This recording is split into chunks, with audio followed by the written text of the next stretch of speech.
So আজকের এই ভিডিওতে আমরা সৌরজগতের সবথেকে সুন্দর গ্রহ স্যাটার্ন ক্যাপচার করব, যার কাছে সৌরজগতের সবথেকে বেশি চাঁদ আছে। আজকের ভিডিওতে আমরা স্যাটার্ন অ্যান্ড মুনের অকাল্টেশন এবং স্যাটার্নের রিংস ক্যাপচার করার চেষ্টা করব। তার আগে বলে নেই, স্যাটার্নের রিংস কিন্তু একটা না, স্যাটার্নের রিংস প্রায় 7টা। আপনারা দেখতে পাচ্ছেন এ আর বি, সেটা হচ্ছে সবচেয়ে উজ্জ্বল রিংস। তাছাড়া পুরা টাইটানের অরবিট পর্যন্ত গিয়েছে। জানেন না, তাদের জন্য বলে দেয়, টাইটান হচ্ছে শনি গ্রহের একটা চাঁদ, আর এই চাঁদ হচ্ছে সৌরজগতের সবচেয়ে আজব চাঁদ। এটি হচ্ছে এবং প্রথম চাঁদ যার উপর অ্যাটমসফিয়ার আছে। হ্যাঁ, পৃথিবীর মতো অ্যাটমসফিয়ার। খালি পৃথিবী না, পৃথিবীর চেয়ে বেশি ভারী অ্যাটমসফিয়ার। যাই হোক, এবার প্রশ্নটা ওঠে স্যাটার্নের রিংস কিভাবে তৈরি হয়েছে, কোন মেথড দিয়ে তৈরি হয়েছে।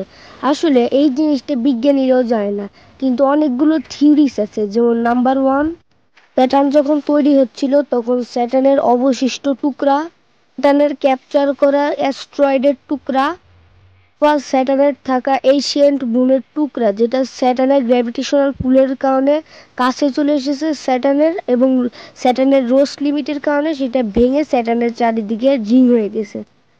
এই থিওরিটাই বিজ্ঞানীরা সব থেকে বেশি বিশ্বাস করে, কারণ হচ্ছে ওই রিংসের ভিতর বরফের টুকরাও আছে। এই থিওরিটাকে আমিও সব থেকে বেশি বিশ্বাস করি। যাই হোক, আমরা স্যাটার্নের মুন কনজাংশনকে ক্যাপচার করার জন্য বাইরে চলে এসেছি। তো এই যে আমাদের টেলিস্কোপ। তো আমি এখন আমার টেলিস্কোপকে চাঁদের দিকে পয়েন্ট করে রেখেছিলাম, তো আমি শনির রিংস দেখেছি। তো এই যে চাঁদ, আর আপনারা তো জানেন এটা তো প্রতিদিনের কথা, যেদিন অ্যাস্ট্রোনমিক্যাল ইভেন্ট সেই দিনই ক্লাউডস, মানে কি বলবো, ক্লাউডস। এখন কি করে, যখন ক্লাউড সরে যায় তখন আমরা তাড়াতাড়ি করে ক্যাপচার করে ফাইনাল রেজাল্টসগুলো দেখবো। তো চলুন তাড়াতাড়ি করে এখন আমরা ফাইনাল রেজাল্টসগুলো দেখে নিই। তো ফাইনাল রেজাল্টসগুলো দেখার আগে তো আমাদের চ্যানেলকে প্লিজ সাবস্ক্রাইব করুন, আর ভিডিওটা যদি ভালো লেগে থাকে তাহলে লাইক করুন। তো চলুন এখন আমরা ফাইনাল রেজাল্টসগুলো দেখি। হচ্ছে চাঁদ, যেটা আমি স্ট্যাক করেছি, আর এটা হচ্ছে স্যাটার্ন।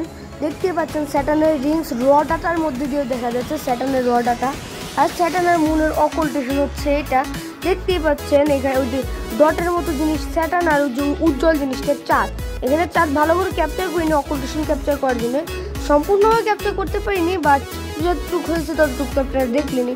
তো এই যে আমাদের স্যাটার্ন, তো এই যে আমাদের স্যাটার্ন ছোট্ট একটা বিন্দুর মতো। তো যাই হোক, এখন আর চাঁদের আলোর জন্য দেখা যাচ্ছে না, কারণ প্রথম কথা আমাদের ওখানে অনেক মেঘ ছিল, টেলিস্কোপ দিয়ে হালকা একটু বিন্দুর মতো দেখা যাচ্ছিল। তো এবার আমরা স্যাটার্নের প্রসেস ডাটা দেখব। তো দেখতেই পাচ্ছেন গাইস কত সুন্দর, এখান থেকে রিংসও বোঝা যাচ্ছে।